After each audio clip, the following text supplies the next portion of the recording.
Si cette séance vous appelle, c'est sûrement que vous avez souvent l'impression de devoir être à la hauteur de vos attentes, à la hauteur de ce que l'on attend de vous, à la hauteur de l'image que vous imaginez devoir tenir. Alors vous faites attention, vous réfléchissez, vous vous adaptez, pas par perfectionnisme, mais pour ne pas décevoir. Parce que quelque part, décevoir pourrait vous donner l'impression de perdre une place ou de ne plus être reconnu. Et à force de porter cela, votre système nerveux finit par se fatiguer. Cette séance va justement permettre à votre système intérieur de relâcher ce mécanisme, pour retrouver une sécurité qui n'a plus besoin d'être constamment à la hauteur, ou dans la vigilance de soi. Bonjour et bienvenue dans cette séance d'hypnose causale, Adrien Desmulliers. Mais avant de commencer, j'aimerais vous parler de quelques éléments importants. Cette chaîne a été créée pour proposer un travail thérapeutique accessible au plus grand nombre autour de l'hypnose causale, AD. Ces séances sont conçues pour vous accompagner soit en complément d'un suivi réalisé en cabinet, soit comme point de départ d'une véritable démarche thérapeutique personnelle. L'objectif n'est pas simplement d'aller mieux sur le moment, mais de comprendre, désactiver et transformer durablement les mécanismes intérieurs à l'origine de vos blocages. Et si ce travail résonne pour vous, vous pouvez vous abonner à la chaîne pour être informé des prochaines séances à venir et soutenir ce contenu en laissant simplement un pouce bleu sous la vidéo. Cela permet à la chaîne de continuer à se développer et de rendre ce travail accessible à ceux qui en ont besoin. La séance peut maintenant commencer. Pendant cette séance, il est possible que votre mental décroche. Il est possible que certaines phrases vous échappent, ou même que vous vous endormiez. Et tout cela est parfaitement naturel. Cette séance est conçue pour s'adresser au plus grand nombre. Certains passages pourront faire directement écho à votre histoire. D'autres vous concerneront simplement moins. Et cela est parfaitement juste ainsi. Car votre inconscient retiendra naturellement ce qui vous correspond et laissera de côté ce qui ne vous concerne pas. Vous n'avez rien à réussir, rien à forcer, juste à laisser faire ce qui doit se faire. Et pendant que ces mots arrivent, simplement jusqu'à vous, vous pouvez peut-être remarquer quelque chose de très simple. Le fait que votre respiration continue de se faire toute seule, sans que vous ayez besoin d'y penser, sans que vous ayez besoin de la contrôler, elle se fait, naturellement. Et parfois, il suffit simplement de porter attention à cette respiration pour que quelque chose commence déjà à se modifier légèrement. Peut-être que l'air entre un peu plus lentement, peut-être qu'il ressort un peu plus profondément, ou peut-être que votre respiration reste exactement comme elle est. Et tout cela est parfaitement juste. Parce que pendant que votre respiration trouve tranquillement son propre rythme, votre système nerveux peut commencer lui aussi à changer de rythme. Un peu comme lorsque l'on quitte progressivement le mouvement de la journée et que le corps comprend qu'il peut relâcher un peu plus. Alors certaines zones de votre corps peuvent commencer à se détendre. Parfois les épaules, parfois les muscles du visage, parfois les mains, ou parfois des zones auxquelles vous ne pensez pas habituellement. Et pendant que certaines zones se relâchent doucement, il arrive souvent que la tension elle-même commence à se transformer. Certaines pensées passent, puis disparaissent. D'autres arrivent, puis s'éloignent, comme des mouvements naturels de l'esprit. Et pendant que cela se fait très bien, une autre partie de vous peut simplement écouter, sans analyser, sans chercher à suivre chaque mot, parce que l'inconscient n'a pas besoin de comprendre chaque phrase pour commencer à intégrer ce qui est juste pour vous. Et plus votre corps commence à relâcher, plus l'attention peut naturellement se tourner vers l'intérieur, comme si l'espace intérieur devenait un peu plus présent.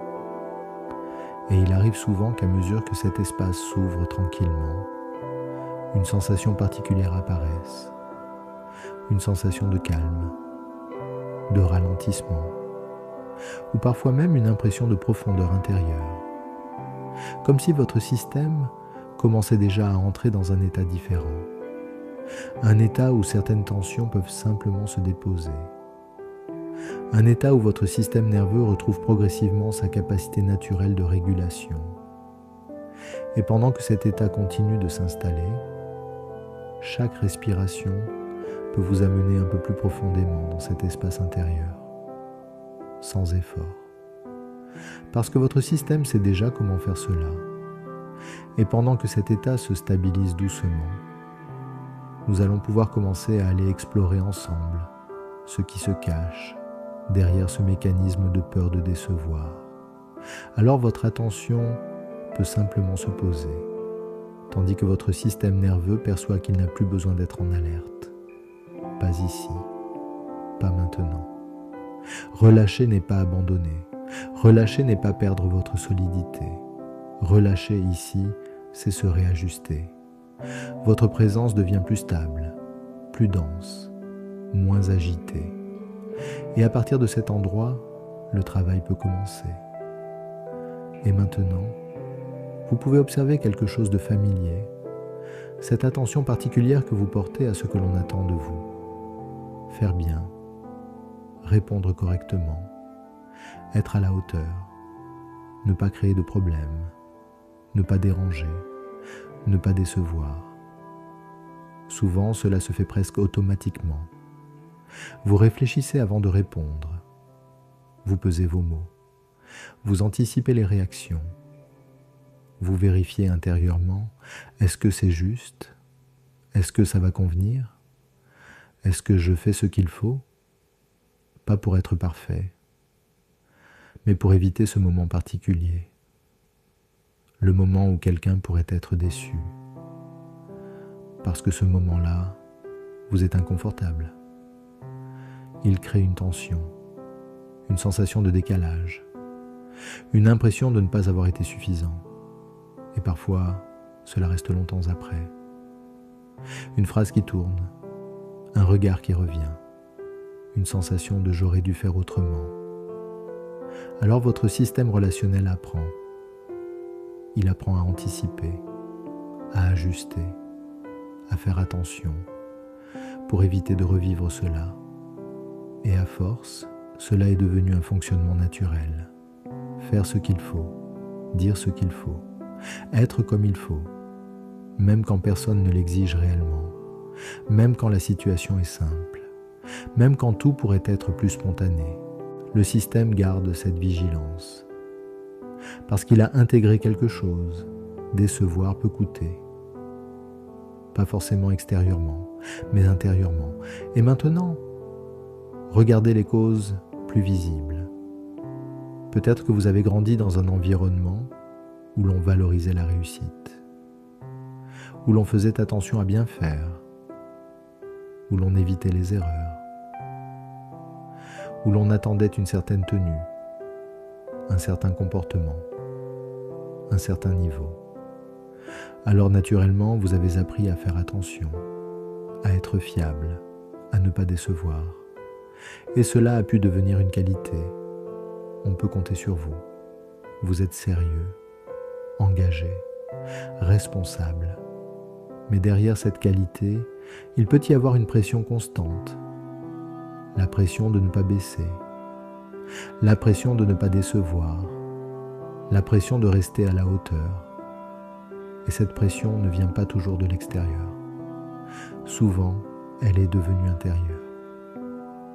Vous vous mettez vous-même la barre haute, vous vous surveillez, vous vous évaluez, vous vous corrigez, avant même que quelqu'un ne dise quoi que ce soit. Et cela peut créer une fatigue discrète, parce que vous êtes rarement totalement tranquille. Il y a toujours cette petite vigilance. Est-ce que j'ai bien fait? Est-ce que c'est suffisant? Est-ce que je n'ai pas déçu? Et maintenant, descendons encore plus profondément. Parce que derrière la peur de décevoir, il y a souvent une association plus ancienne. Décevoir serait égal à perdre quelque chose. Peut-être un regard, une approbation ou une validation. Et très tôt, votre cerveau apprend à associer l'amour à la satisfaction des attentes, pas toujours de façon consciente, mais subtilement. Quand je fais bien, je reçois un sourire. Quand je réussis, je suis valorisé. Quand je réponds aux attentes, je suis rassuré. Alors votre système intérieur comprend. Être à la hauteur protège le lien et décevoir menace le lien.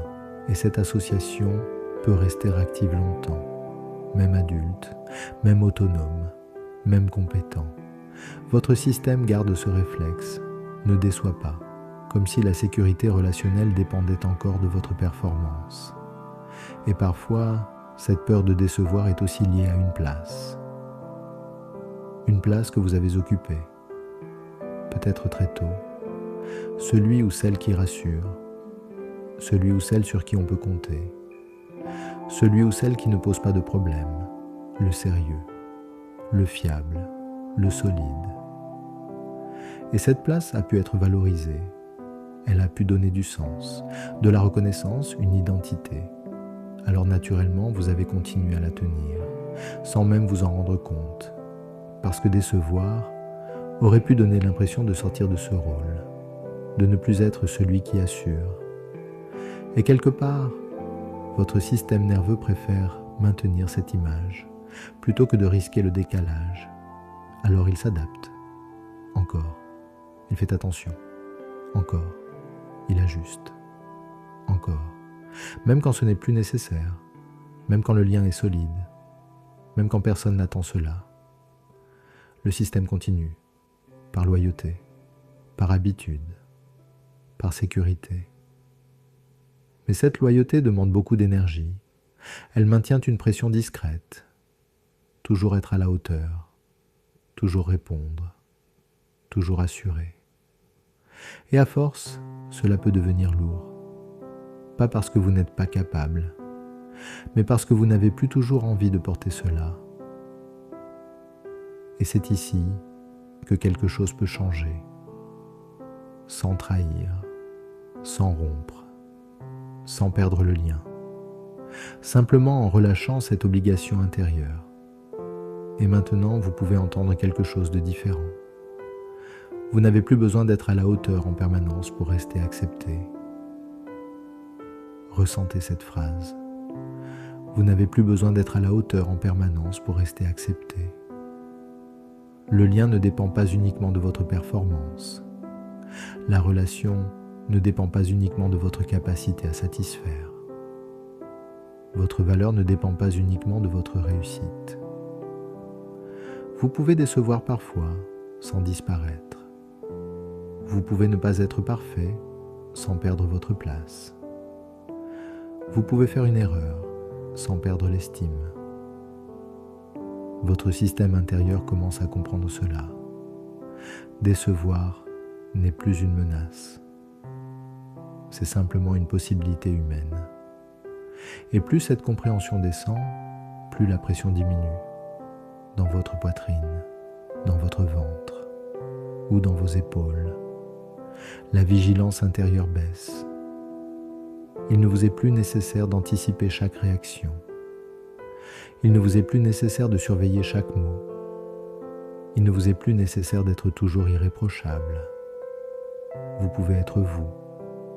Pas seulement la version performante, pas seulement la version rassurante, pas seulement la version impeccable, la version réelle. Et cette version-là est suffisante pour que dès maintenant, quelque chose s'allège. La pression d'être constamment à la hauteur diminue, pas parce que vous devenez indifférent, mais parce que vous n'avez plus besoin de porter cette exigence en permanence. Votre respiration devient plus libre, votre poitrine s'ouvre, vos épaules n'ont plus besoin de rester contractées, votre regard intérieur s'apaise. Vous pouvez faire de votre mieux sans devoir prouver. Vous pouvez vous engager sans craindre le moindre écart. Vous pouvez être présent sans vous surveiller en permanence. Et à mesure que cette pression se relâche, votre énergie revient. Une énergie plus simple, plus disponible. Parce que votre système relationnel ne dépense plus autant à anticiper le regard des autres. Il se stabilise. Il comprend que le lien n'est pas fragile. que l'acceptation ne dépend pas uniquement de votre performance, que votre place ne disparaît pas à la première imperfection. Et cette sécurité intérieure change votre manière d'être, plus naturelle, plus directe, plus libre, moins sous tension, moins dans la vérification, moins dans l'ajustement constant. Vous restez fiable, mais sans pression excessive.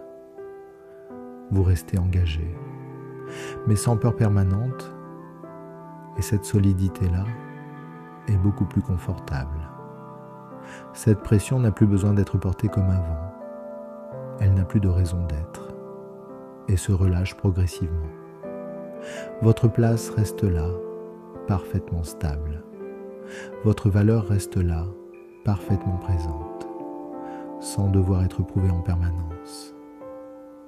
Et pendant que vous écoutez simplement ces mots, il ne vous est pas nécessaire de chercher à analyser tout ce qui vient de se faire, parce qu'une grande partie du travail se fait justement au-delà du mental, dans les zones profondes où les mécanismes automatiques se réorganisent naturellement.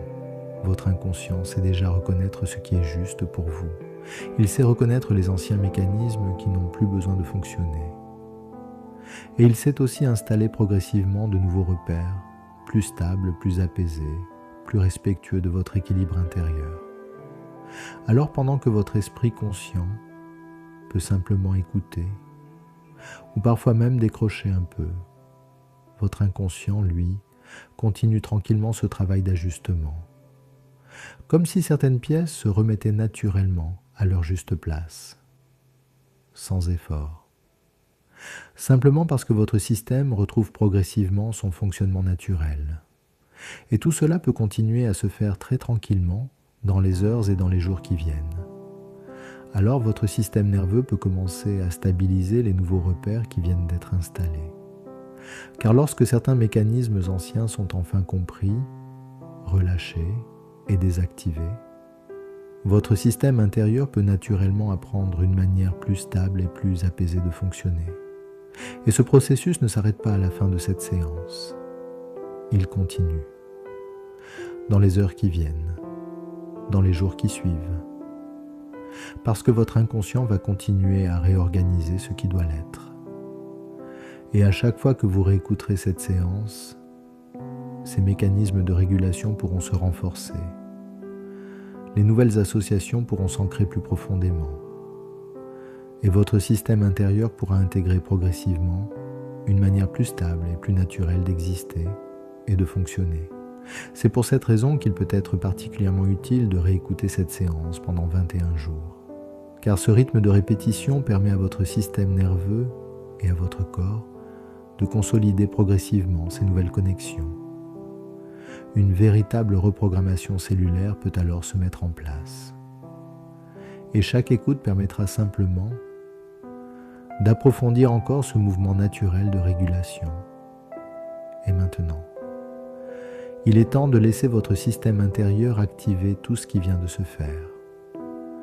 Si vous écoutez cette séance en journée, vous pouvez tranquillement laisser votre respiration retrouver un rythme plus dynamique, sentir l'énergie revenir progressivement dans le corps, peut-être bouger légèrement les mains ou les épaules.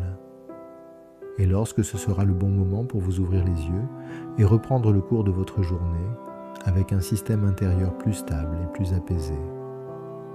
Et si vous écoutez cette séance au moment de vous endormir, alors vous pouvez simplement laisser ce travail intérieur se poursuivre pendant la nuit. Votre inconscient continuera à intégrer tout ce qui est juste pour vous, pendant que votre corps profite d'un repos profond et réparateur. Si cette séance vous a été utile, vous pouvez indiquer en commentaire le thème que vous aimeriez voir traité prochainement en hypnose causale. Vos retours participent directement à la création des prochaines séances. Et si ce travail vous aide, vous pouvez également soutenir la chaîne en vous abonnant et en indiquant par un simple pouce levé que ces séances vous sont utiles. Cela permet à ces contenus d'être proposés au plus grand nombre. Je vous retrouve très bientôt pour une nouvelle séance d'hypnose causale, Adrien Desmulliers. En attendant, prenez soin de vous.